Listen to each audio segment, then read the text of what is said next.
ये मारছে ওই যে ছোড়াই যখন এবিডি জামাই এবিডি যে মারছে ওই পানি মারছে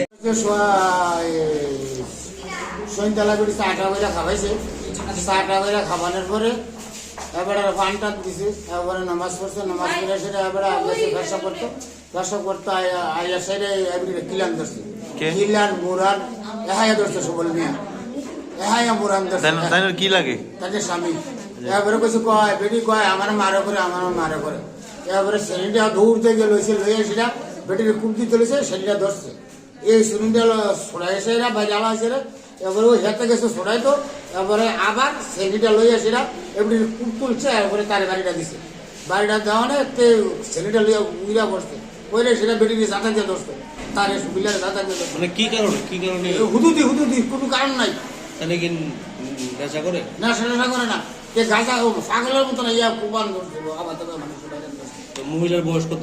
মহিলা বয়স ৫৫ ছিল ৬০ হইব। কতজন আহত হয়েছে ঘটনায়? ঘটনাটা হয়েছে ৮টার থেকে। কতজন আহত হয়েছে ঘটনায়? ২ জন। এখন তারা কই নিয়ে আইছেন?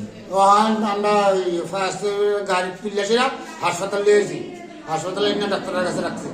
এই ধরনের ঘটনা কি তাই রুজি করে আপনারা? আরো কষ্ট আগে করোনার পরে আমরা বিষয়টা সরকারে শেষ করছি, এরপরে মানে না না মানি না আজ যে ঘটনাটি ঘটাইছে সব এখন এলাকাবাসী হিসেবে আপনারা বিষয়টা সবাই ধরছি, সবাই লই আইছি, তার বাড়ির মানুষ আছে সবাই, তারা গেলে তার কাছে কইব ফালিস্তিনি সব। মহিলার নাম কি? আনোয়ারা বেগম। আর যে বেগম নিবে তার স্বামীর নাম? সুবল মিয়া। আরেকজন যে আহত হয়েছে তার নাম? তার নাম হলো ওহিদ মিয়া। ঘটনা কোন জায়গায়?